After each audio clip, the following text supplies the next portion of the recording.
L'ACDA, c'est une association, Agir pour le changement et la démocratie en Algérie, qui est née en 2011 à la faveur du réveil de la société civile algérienne après les 10 années, en même temps que le printemps arabe, etc., et qui se donne pour objectif au moins de rassembler, de populariser, de faire connaître, de provoquer le débat sur comment aller vers un changement démocratique en Algérie en regardant toutes les forces en place. Voilà. On a un site qui s'appelle acdadz.wordpress.com pour avoir plus d'informations, et on est en train de faire circuler une feuille pour tous ceux qui veulent nous laisser leurs coordonnées. Le rythme de nos activités, ça a été souvent des réunions publiques, environ 6 par an, une tous les 2 mois, sur les thématiques qui intéressent le changement démocratique en Algérie. Khadi Hassan, je crois que beaucoup de monde le connaissent, donc journaliste, directeur de Maghreb Émergent. Alors merci encore. Je te laisse terminer peut-être ton. C'est un peu toujours gênant de parler de soi. C'était pas le. Avant d'avoir été journaliste, j'ai été militant politique pendant très longtemps et militant notamment au printemps berbère, ça me rappelle et donc militant de la gauche révolutionnaire pendant les années 80, passé par la case prison dans le cadre du printemps berbère, dirigeant syndical, dirigeant étudiant, et puis après l'ouverture plutôt investi dans l'associatif droits de l'homme, essentiellement droits de l'homme, parce que c'était la grande problématique de l'Algérie de ces années-là. Et puis sur le plan professionnel, pendant plus de 10 ans, correspondant avec plusieurs journaux, dans des journaux étrangers, dans La Croix, et je tiens à le dire, ça, d'être correspondant de La Croix en Algérie, j'en suis très fier. Je garde une très bonne relation avec la Croix. Marie Verdier, qui est présente ici, en témoigne. Et à chaque fois que c'est possible, j'interviens encore dans ce journal qui est très respectable pour éclairer l'opinion ici en France sur ce qui se passe en Algérie. Toujours impliqué pour essayer de développer des médias indépendants, des médias alternatifs, parce que on le constate avec le temps, ce sont des vrais instruments dont on a besoin quand on essaie de construire des états de droit et quand on essaie aussi d'éclairer son opinion sur ce qui se passe. Et les années 90, c'était un moment particulièrement important de ce point de vue-là. Donc mon investissement, c'est plus orienté dans cette direction de construire des médias indépendants, ce à quoi on est de manière très imparfaite arrivé avec cette plateforme qui est Interface Média, qui est une plateforme éditoriale qui édite effectivement un journal spécialisé en économie, Maghreb Émergent, une radio sur le web, qui avait vocation à aller sur la bande FM au moment du printemps arabe, mais il n'y a pas eu de bande FM parce que le printemps arabe s'est craché un peu rapidement et évidemment en Algérie on a tout de suite refermé les petites fenêtres entrouvertes. Et donc on est resté sur le web. On n'est pas malheureux d'être sur le web, pas du tout. Et puis on a aussi hérité d'une belle enseigne internationale, le Huffington Post, que nous éditons dans sa version algérienne. Et nous avons un site en arabe qui s'appelle fanzone.dz, qui est en arabe parce qu'il s'occupe de il relate ce qui se passe dans les réseaux sociaux. Il valide plus ou moins les informations qu'il y a sur les réseaux sociaux. Et beaucoup de choses se passent de ce côté-là en Algérie. Donc c'est évidemment une démarche corporative et collective, donc avec beaucoup de collègues, que cette belle aventure d'Interface Média. On en est très content. Aujourd'hui, c'est un peu notre instrument de participation au débat civique qui se déroule en Algérie. Voilà pour la présentation.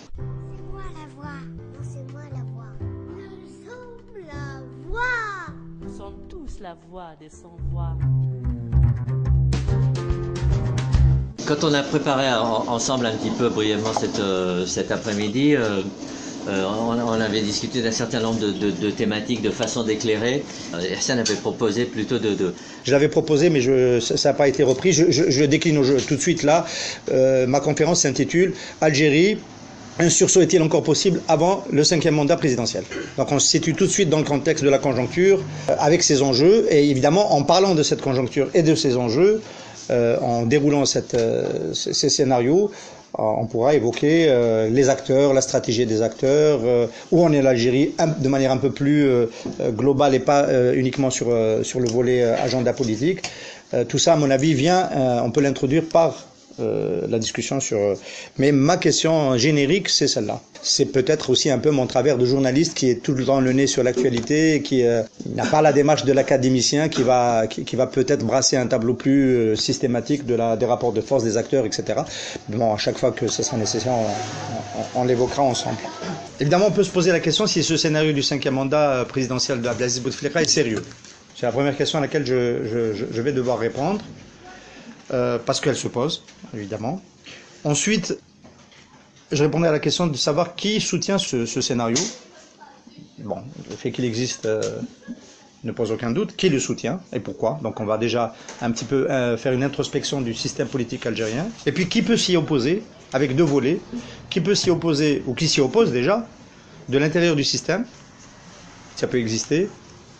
Ensuite, qui s'y oppose de l'extérieur du système, c'est-à-dire dans la société algérienne aujourd'hui. Ça peut exister aussi. Essayer d'épiloguer sur certains scénarios possibles compte tenu de ce que j'aurais développé au préalable. Alors, est-ce que le scénario du 5e mandat est sérieux? Alors, on est quelques-uns à avoir, pendant longtemps, quand je dis longtemps, c'est tout le printemps, c'est tout l'automne 2013, au retour de Bouteflika après son AVC, donc il s'était fait soigner ici à Paris, à être extrêmement sceptique sur sa capacité à aller vers un 4e mandat. Et on est resté longtemps avec, je me rappelle, c'est le moment où le café presse politique de Radio M a démarré d'ailleurs, il s'appelait Café presse présidentiel.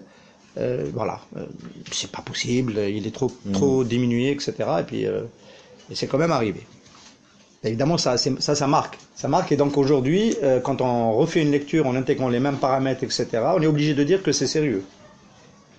On est obligé de dire que c'est sérieux. C'est encore peut-être plus sérieux qu'en 2013. Parce que le 4e mandat, on a beau dire qu'il a paralysé l'Algérie, qu'il a empêché l'Algérie de faire des réformes importantes, de jouer son rôle d'acteur régional, etc. Le 4e mandat est en train de se terminer. Bon, du point de vue du pouvoir, c'est un succès.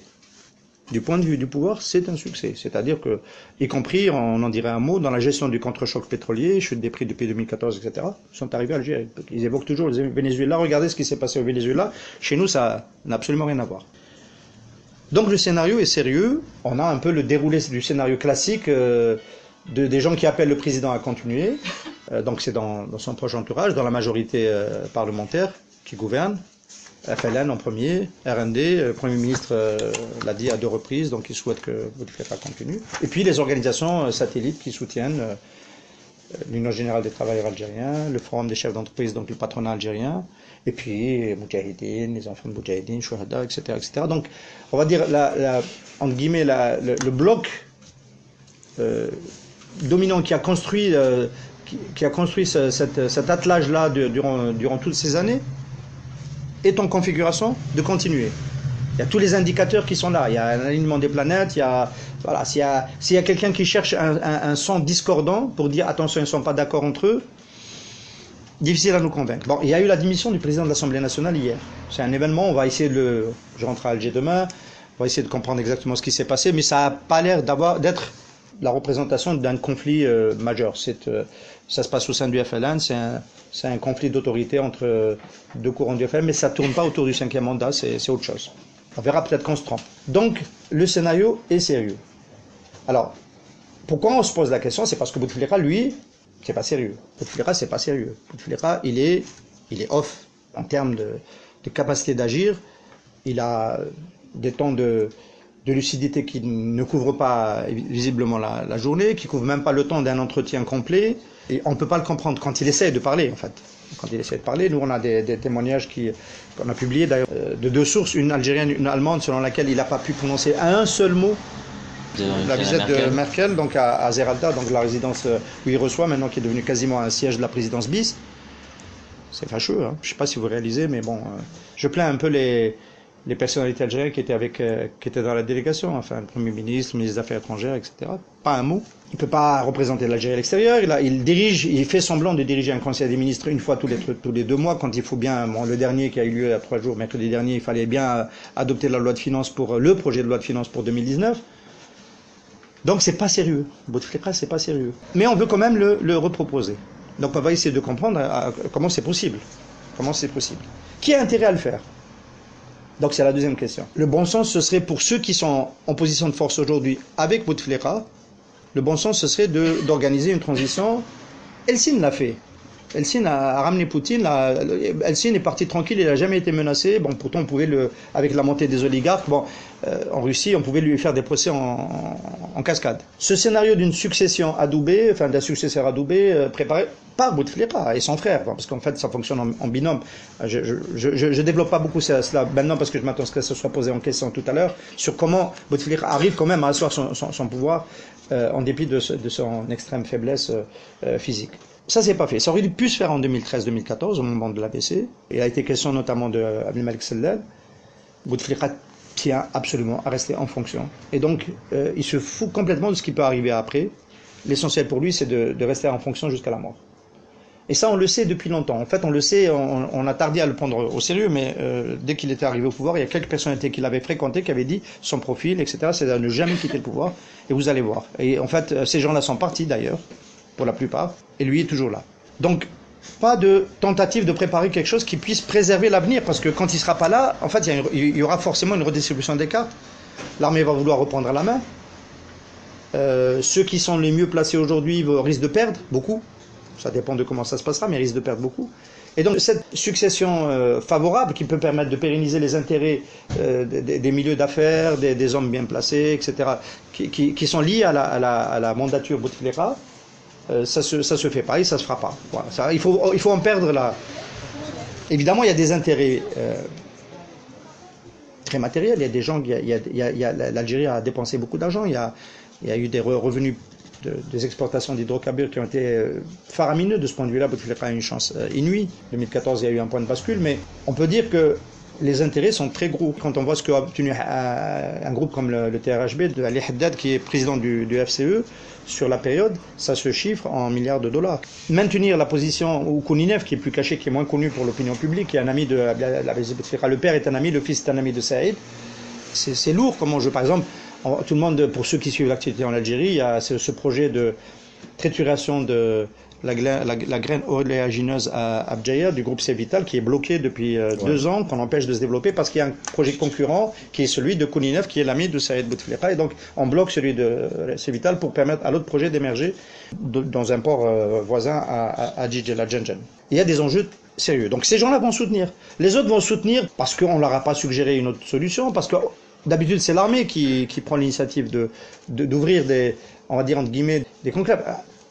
Tout le monde se souvient de la situation du deuxième mandat où l'armée, par le biais du chef d'état-major, Mohamed Lamari, décédé depuis, qui avait ouvert cette possibilité de soutenir une autre candidature, c'était celle d'Ali Benflis, l'ancien premier ministre de Bouteflika. Et donc on était dans une situation où il y avait des brèches et donc où on pouvait avoir des soutiens qui puissent aller dans des directions différentes. Rien de tout cela aujourd'hui. Voilà, donc les gens s'alignent, enfin ceux qui ont l'habitude de soutenir s'alignent, et ils croient qu'il y a une capacité de nuisance qui reste forte. Aujourd'hui, la présidence de la République peut dégommer des responsables, des ministres, qui ne seraient pas suffisamment zélés dans le soutien du 5e mandat. Évidemment, on voit bien que c'est une grosse prise de risque. On en parlera dans le débat. Et donc ça suppose, du point de vue des intérêts stratégiques du régime, qu'il y ait des gens qui, à un moment donné, disent où est-ce qu'on va aller comme ça. On est dans une situation de remonter des risques sociaux, je vais l'évoquer, de remonter des risques peut-être liés au risque social, des risques politiques au sens d'une radicalisation sur une base salafiste d'une partie de la sphère islamiste qui a été défaite pendant la guerre civile, à la fin de la guerre civile, mais qui peut revenir aujourd'hui parce qu'il y a une absence de projet, une absence de gestion politique. Une prise de risque par rapport à l'international parce qu'on n'est plus un interlocuteur sérieux. On n'est plus un interlocuteur sur lequel on compte. Madame Merkel est venue pour régler un problème de politique intérieure. Elle a obtenu à Alger un accord sur la possibilité de rapatrier en Algérie les exilés. Et point. Et point. Il n'y avait même pas d'agenda économique. Même pas d'agenda économique dans sa visite. Bien. Qui, à l'intérieur du système, peut se poser cette question du risque du non-changement ? Sachant que le printemps arabe, en fait, ce qu'il a montré surtout, c'est que ce qu'on considère comme étant de la stabilité dans la durée longue, dans la longue durée, en fait, est un facteur qui peut générer des révolutions. Enfin, Ben Ali, c'était un facteur de stabilité pour les partenaires occidentaux, mais on a vu qu'au-delà d'une certaine limite, l'affairisme du clan Ben Ali Tabelsi, qui bloque le développement du capitalisme national tunisien au profit d'un clan, scénario dans lequel nous sommes aujourd'hui en Algérie, ce scénario-là finit toujours par générer peut-être différemment en Tunisie, si on est en Tunisie ou en Algérie, on verra qu'il y a une spécificité algérienne qu'il ne faut pas négliger, mais il est certain que ce que les partenaires peuvent considérer comme étant de la stabilité, Moubarak en Égypte, ça peut se retourner en alimentation d'un processus de mécontentement qui peut devenir insurrectionnel du point de vue civique et citoyen, et donc déboucher sur des situations non gérables, des situations chaotiques. À l'intérieur du système, il n'y a plus personne qui se pose cette question. En tous les cas, plus personne ne se la pose de manière opératoire, c'est-à-dire en disant, avec ce scénario de continuer les mandats de la présidence à vie, avec un président qui donne une si piteuse image de l'Algérie, qui délègue à son frère, en fait, tous les jours, la gestion des grandes décisions, les autres décisions sont un peu clairsemées, on produit des éléments chrysogènes, c'est-à-dire on produit de l'instabilité. Enfin, à terme, il n'y a pas d'interlocuteur pour les résidents qui arrivent à résoudre le problème des résidents, il n'y a pas d'interlocuteur pour les retraités de l'ANP qui nous ont bloqué à Alger ces dernières semaines parce qu'il n'y a pas quelqu'un qui peut prendre une décision importante, il n'y a pas d'autonomie dans la gouvernance, le Premier ministre ne peut pas prendre des décisions importantes, il peut tout le temps être retoqué sur les grands dossiers ou sur des décisions de ce type-là. Alors, avant, ça se passait comment? Avant, le système algérien avait cette capacité, on peut prendre des moments de crise. On peut prendre des moments de crise. Grand moment de crise par excellence, le fils gagne le premier tour des élections législatives de décembre 91. Il y a un aéropage de généraux qui disent ça c'est une situation ingérable. On va devoir cohabiter avec un gouvernement fils. Attendez, gouvernement, pas le président. La présidence c'était Chadli Benjedid et il avait toutes les prérogatives. Il pouvait, y compris dissoudre l'Assemblée 6 mois après, qu'on s'entende bien. Mais le fils était en train d'aller vers la majorité parlementaire et devait gouverner. Donc il y a quelque part un aéropage qui dit qu'il va aller voir le président pour lui dire c'est une situation ingérable, qu'est-ce qu'on fait avec peut-être de la pression, etc. Bouteflika dit moi j'ai annoncé avant les Chadli Benjedid, avant les présidentielles que je respecterai la volonté populaire. Si vous avez l'intention de ne pas la respecter, vous le ferez sans moi. Vous le ferez sans moi. Vous me faites démissionner ou je m'en vais, je vous laisse. Ce lieu qui peut réfléchir, moi je pense que ce lieu il a mal réfléchi à ce moment-là, parce que c'était peut-être pas la bonne chose à faire que d'interrompre le processus électoral, en tous les cas à ce moment précis. Mais ce lieu qui prend des initiatives, il a disparu. Ce lieu c'était un réseau de généraux en poste, les services de sécurité, des généraux qui étaient déjà à la retraite, un général comme L'Arbi Belkhir, il était à la retraite au moment du retour de Bouteflika, il a joué un rôle décisif. Donc ce lieu, on va dire, de concertation, qui permet de travailler sur la stratégie, sur le long terme, sur qu'est-ce qui peut être l'intérêt de l'Algérie, étant entendu que c'est d'abord l'intérêt du bloc dominant, qu'on ne se trompe pas là-dessus. Bouteflika l'a fait exploser. Il l'a fait exploser, on en parlera. Et aujourd'hui, on a des hauts officiers qui sont pas politiques. C'est peut-être une bonne chose. C'est même une bonne chose, parce que nous, on a envie que les grands arbitrages reviennent au peuple et au suffrage universel. Mais il n'y a plus personne pour dire que ce que fait le régime pour lui-même, c'est pas bon. Il n'y a plus personne. Et donc, de l'intérieur, il y a des gens qui ont, pendant longtemps, misé sur quelqu'un comme Général Taoufir pour être un contrepoids.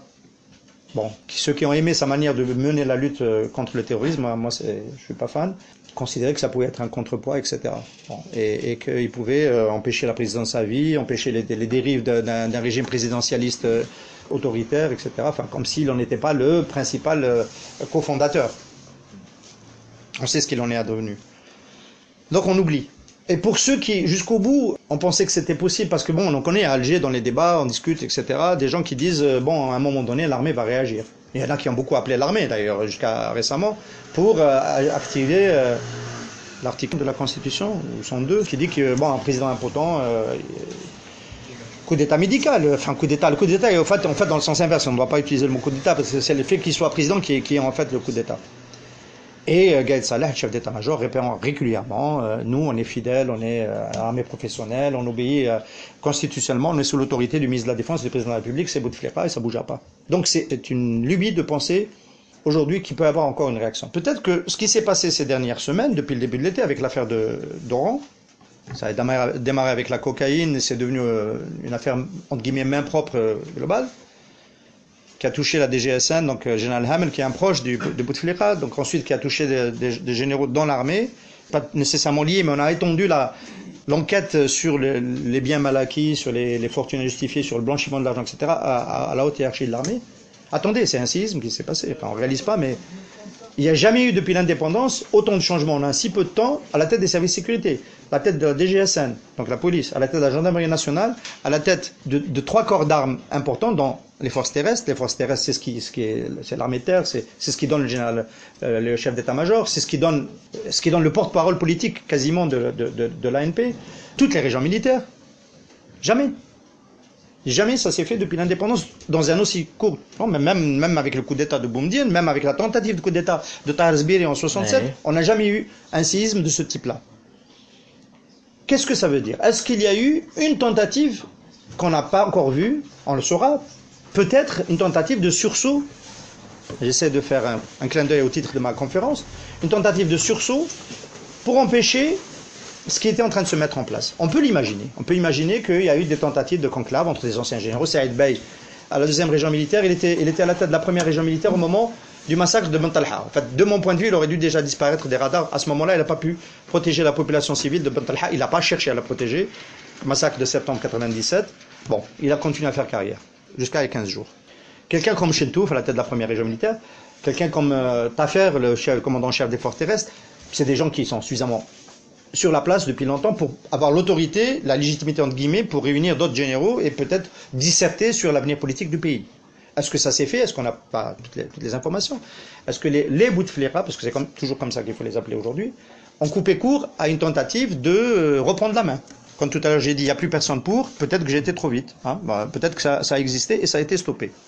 Les années Bouteflika, ce sont les années où on a détourné le plus d'argent depuis l'indépendance. C'est parce que c'est la période où il y a eu le plus d'argent entre les mains de l'État, où on a passé le plus de contrats. L'image du régime, elle est extrêmement négative dans l'opinion par rapport à la corruption. Vous vous rendez compte que quelqu'un comme Chakib Khalil est revenu en Algérie. Chakib Khalil, à Milan, le tribunal vient de condamner ces hommes d'affaires, Farid Bjaoui et Omar Habour, qui est le fondé de pouvoir de la mouvance, à de lourdes peines de prison parce que le tribunal de Milan considère que les 197 millions d'euros qui ont été transférés vers la boîte de Farid Bjaoui lui ont été faits au titre de pot de vin, mais pas au titre du boulot. Parce que lui, il se défend en disant « c'est mon travail. J'ai travaillé, j'ai fait obtenir des contrats à Saipem en Algérie et c'est normal qu'on me paye. » Et le tribunal est arrivé à la conclusion qu'en fait, c'est parce que tu es le pote de Chakib Khalil, c'est Chakib Khalil qui a donné ces marchés, 8 milliards de dollars. Il y a beaucoup d'entreprises qui vont avoir 8 milliards de dollars de contrats sur 5 ans en Algérie. En fait, une transaction, ça ne rémunère pas du travail. L'image est très sale, et donc on peut imaginer que faire passer Bouteflika une 5e fois, dans l'état où il est, c'est tellement difficile, c'est difficile, hein, les Algériens le vivent mal. Les gens ne prennent pas la parole dans l'espace public pour en parler, réellement, mais on le vit très mal. Et donc, qu'est-ce qu'on peut faire? On peut faire une opération de ce type-là. C'est spectaculaire, ça dit que la présidence, elle a la main sur le dossier de la corruption, ça dit que la présidence n'a pas peur de l'armée, c'est d'abord par l'armée qu'elle commence. On s'attend d'ailleurs à ce que la campagne s'étende au milieu d'affaires et au milieu civil. Voilà, on est dans une situation où il y a un coup de force, une prise de risque politique, pas tant que ça, puisque c'est en train de se dérouler quand même, dont le but est de redorer le blason des années Bouteflika, parce que les années Bouteflika, ça draine quand même tous ces dossiers sur lesquels il y a de l'impunité, parce qu'on s'entend bien, il n'y a aucun grand responsable qui est tombé ni sur l'affaire de l'autoroute Est-Ouest, ni sur l'affaire de Sonatrach, ni sur les autres grandes affaires de corruption. Le seul qui a payé, c'était au début des années Bouteflika, c'était la banque Khalifa. Il y a un gouverneur de la Banque d'Algérie qu'on a voulu incriminer, le Wahab Karaman, qui est pour rien d'ailleurs. J'ai assisté au procès en 2007 et qui est en fuite à Paris depuis. Mais sinon, depuis, c'est l'impunité totale, sauf peut-être, dans la bataille pour le contrôle de l'ANP, Gaïd Salah a réussi à faire embastiller le numéro 2 du DRS, le général Hassan, pour affaiblir le général Taufiq. Voilà, et le général Taufiq a été obligé de prendre la parole après sa retraite pour essayer de défendre son protégé en disant que si vous reprochez quelque chose au général Hassan, c'est moi qui lui ai donné des instructions, c'est à moi qu'il faut s'en prendre. Donc, on en finit avec qui peut s'opposer à l'intérieur, mais on reste attentif. On va rester attentif parce que, évidemment, tout le monde ne peut pas être d'accord. Bouteflika, c'est quand même 20 ans de pouvoir. Donc il y a des gens qui ont pratiqué Bouteflika comme président, qui sont mécontents, et tous les intérêts ne peuvent pas être satisfaits de la même manière. Il y a une bataille sur qui sera en meilleure position quand Bouteflika disparaîtra, parce que c'est toujours à l'ordre du jour quand même. Y compris de ce point de vue-là, il y a la bataille pour se positionner dans le soutien au 5e mandat, mais en même temps pour être dans la bonne position après le 5e mandat. Donc si on continue à soutenir le 5e mandat, on est fort, et au moment où Bouteflika disparaîtra, on peut arbitrer, proposer le prochain candidat du système. Évidemment, l'armée est toujours, a priori, en position d'être celle qui va proposer. Ça, c'est les scénarios d'après, on reviendra dessus. Qui peut s'opposer de l'extérieur du système? Alors évidemment, on va dire, s'opposer pourquoi? Est-ce que les Algériens vont sortir dans la route, dehors, juste parce que c'est pas beau de voir ces images d'un président qui nous humilie dans la posture dans laquelle il se met, face aux grands du monde, quand on lui rend visite, qui fait semblant de parler avec Macron au téléphone, mais en fait, c'est pas lui qui parle avec Macron. On sait que ce sont d'autres qui gouvernent à sa place. Enfin, principalement, c'est son frère. Hein. Les grandes décisions, c'est son frère. Donc, c'est toujours les Bouteflika pour les grandes décisions. Qu'est-ce qu'on fait avec ça? On sait des milieux d'affaires qui profitent du statu quo, que ça continue, etc. Est-ce qu'on sort à la rue pour cela? Eh ben non. Pour le moment, ça se fait pas. C'est pas une raison suffisante pour que les Algériens se mobilisent, même si ça les dégoûte. Alors, il faut comprendre pour cela. Enfin, évidemment, il y a la répression. On le voit avec les médecins résidents, on le voit avec les anciens retraités de l'ANP. Mais est-ce que pour autant ils acceptent? Ils vont continuer à militer, à se mobiliser sur les thématiques qui sont les leurs. Sachant que globalement, le fonctionnement des années Bouteflika est un fonctionnement qui a reconstruit un consensus de type, on va dire, paternaliste, redistributeur, au sens des grands pays rentiers. Bouteflika a eu suffisamment de moyens pour reconstituer une partie des années Boumediene, ce qu'il connaît le mieux. C'est-à-dire acheter la paix sociale, ne pas réfléchir en termes de générer de l'économie, mais générer du consensus en redistribuant. Bon, c'est un débat. On peut dire que, à la limite, si l'Algérie a un PIB qui lui permet, il y a des pays scandinaves, la Norvège qui a ce PIB-là, qui le fait différemment, pourquoi pas? Il n'y a pas de raison, a priori, de ne pas avoir une politique de logement social, de ne pas avoir une politique de subvention des prix des produits de première nécessité, qui permet aux Algériens d'être bien chez eux et de vivre dignement. La question c'est, est-ce que c'est durable, d'abord? Quand c'est plus possible, qu'est-ce qui permet de maintenir ce standing de vie? Grand débat. Et puis l'autre question c'est, est-ce que ça fonctionne réellement pour maintenir du consensus ou pour reproduire le pouvoir en place? Et on s'est bien rendu compte depuis ces mandats qui se succèdent et cette présidence à vie qui s'est imposée à nous, que ça sert surtout à renouveler le bloc dominant dans sa position. Les Algériens ne vont pas bouger parce que sur le plan social, ça ne s'est pas suffisamment dégradé depuis 2014. Il faut le dire. On ne le dit pas assez parce qu'il y a de l'Algérie bashing. Moi je ris qu'il y a des gens qui pensent que le Maroc en vit mieux qu'en Algérie. Depuis que la révolution a eu lieu en Tunisie, bon, on cesse de dire la même chose pour la Tunisie, c'était peut-être un peu vrai, pour certains aspects, je vais arriver à la fin. Mais le régime algérien ne sait même pas se vendre lui-même, c'est-à-dire sur les standards sur lesquels il est bon, il sait même pas. L'Algérie a, en termes de classement des indicateurs sociaux, est classée en deuxième en Afrique. L'écart Gini, c'est le plus faible d'Afrique. Ça, c'est un héritage de la révolution algérienne. C'est un héritage des années boumediennes, qui sont en fait la révolution algérienne. Enfin, il y aurait eu un autre président, ça aurait été pareil. Il faut bien qu'on s'entende là-dessus. C'était pas possible de faire autre chose. Nous, après, on n'aime pas ce qui se passe, mais il faudra faire avec. Il faut l'intégrer, il faudra faire avec. Il y a un autre frein. Évidemment, c'est nos années. C'est notre guerre civile. La génération qui a subi cela, elle est encore là et elle diffuse un message de prudence, un message de réserve par rapport aux jeunes qui, eux, pourraient avoir envie d'en découdre. Ça fonctionne. Évidemment, il y a le troisième repoussoir, entre guillemets, malheureusement, c'est ce qui s'est passé au lendemain des révolutions arabes. Et aujourd'hui, le mot Syrie, le mot Libye est sur toutes les bouches dès qu'on commence à parler de résistance au cinquième mandat, de nécessité de changement, etc. Ça fonctionne comme arme. C'est pas pour ça qu'il n'y a pas des mouvements sociaux, évidemment. Enfin, j'en ai cité quelques-uns. Les années Bouteflika ont permis de faire générer des syndicats indépendants. Il se passe des choses intéressantes de ce point de vue-là. On a les éléments de ce que sera la coordination sociale et politique, entre guillemets, d'une vraie résistance politique de demain face au cinquième mandat ou face à une tentative du régime de perdurer d'une façon ou d'une autre. Donc on en est là. Dans quelques jours, on va célébrer le 30e anniversaire d'octobre 88. Je vous le dis tout de suite, l'ambiance à Alger, en Algérie, n'est pas celle qui a précédé octobre 88. Moi, je m'en souviens très bien. L'ambiance de l'été 88 était explosive. Il y avait des pénuries sur tous les produits. La rumeur de l'insurrection était sur toutes les lèvres. Le président Chadli Benjedid a fait la maladresse de faire un discours le 19 septembre en poussant les Algériens à la rue, en leur disant « boycottez ceux qui vendent cher ». Enfin, la régulation par le boycott, la viande coûte cher, boycottez-la, bougez, insurgez-vous. Il y avait un régime autocratique, hein. Il n'y avait pas d'association indépendante, il n'y avait pas de parti indépendant, il n'y avait pas de syndicat indépendant, etc. On n'est pas dans cette ambiance. Est-ce que pour autant, on est complètement immunisé face au scénario d'une explosion qui peut-être ne prendra pas la dimension de celle de 88? C'est un débat. Ça dépend de où est-ce qu'on met le curseur sur la courbe temporelle. En mois, en année, bon, en année peut-être pas. Je finis. La résistance populaire, en fait, elle s'est exprimée jusqu'à aujourd'hui par une attitude incivique, entre guillemets. Les Algériens ne votent plus. Et ça pose un sérieux problème de légitimité. Ça devient un risque systémique aussi, parce que vraiment, on a des élus qui représentent quelques milliers de votants, si on décompose le vote. Il y a l'échéance d'avril prochain. Donc, on veut remobiliser les Algériens, on veut essayer de les amener. Donc, on va voter une loi de finances de 2019 complètement électoraliste, donc avec aucune mesure qui essaie de s'adapter, parce qu'on est toujours dans le déficit, 5e année consécutive de déficit budgétaire. Les Algériens pensent que c'est suffisant, voilà. Vous avez pris le pouvoir, il vous appartient, vous faites ce que vous voulez, vous maintenez Bouteflika en dépit du bon sens, etc. Nous, on est ailleurs.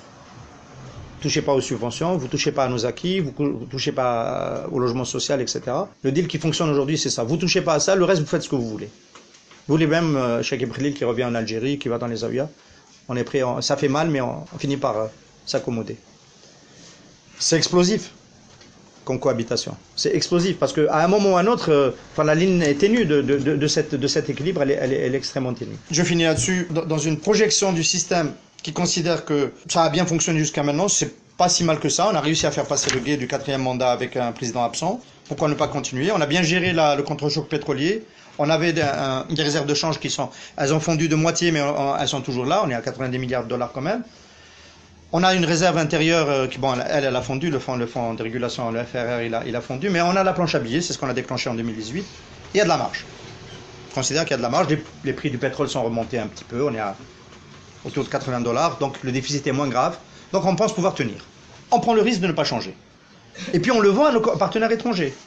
Et les partenaires étrangers ne sont pas nécessairement convaincus, mais c'est pas à eux d'être les premiers à dire que ça c'est un risque en fait qui est pas raisonnable. En face, la société fait la même chose. Après tout, continuer avec Bouteflika, c'est vrai que ça fait mal, mais le risque du changement peut nous amener, on ne sait pas où. On a déjà fait ça. Et ça peut générer des acteurs. Enfin, il y en a qui ont encore peur des islamistes. Hein. Dans les élites à Alger, nous on a ce débat-là. Il y en a qui te disent, après tout, si on bouge beaucoup, au bout d'un moment, on remet en selle les islamistes. Je parle des islamistes radicaux parce que les islamistes ont été au gouvernement pendant des années. Avec Hamas, ils ont été un des 3 partis de la coalition pendant des années. Mais ce sont des islamistes. C'est l'équivalent d'un Nahda en Tunisie, mais en moins éclairé. Et donc, la société algérienne accepte, sous certaines conditions, je les ai citées, que ce consensus continue. C'est un équilibre extrêmement précaire qui peut bouger d'ici avril prochain. Il peut notamment bouger si la situation de Bouteflika sanitaire se dégrade encore plus, parce que là on arrive à l'habiller, à l'asseoir à une table de rencontre. Va jusqu'au bout, c'est-à-dire que, imagine qu'il décède. Pour être conservé au secret, etc. Mais non, nous, on s'y met plus dans ce scénario parce qu'on s'est tellement mis dans ce scénario qu'on en a marre. Voilà. Et il va mourir, de toute façon. Non, oui, mais bon, nous, on se met dans le scénario où il va être candidat. Par contre, il y a des problèmes constitutionnels. C'est-à-dire qu'il n'a pas fait campagne en 2014. Mais il était obligé de prêter serment. Aujourd'hui, il ne peut pas prêter serment. Enfin, en 2014, il avait prononcé une partie parce que sa situation s'est dégradée. Voilà. Mais évidemment, si c'est un autre débat. D'accord.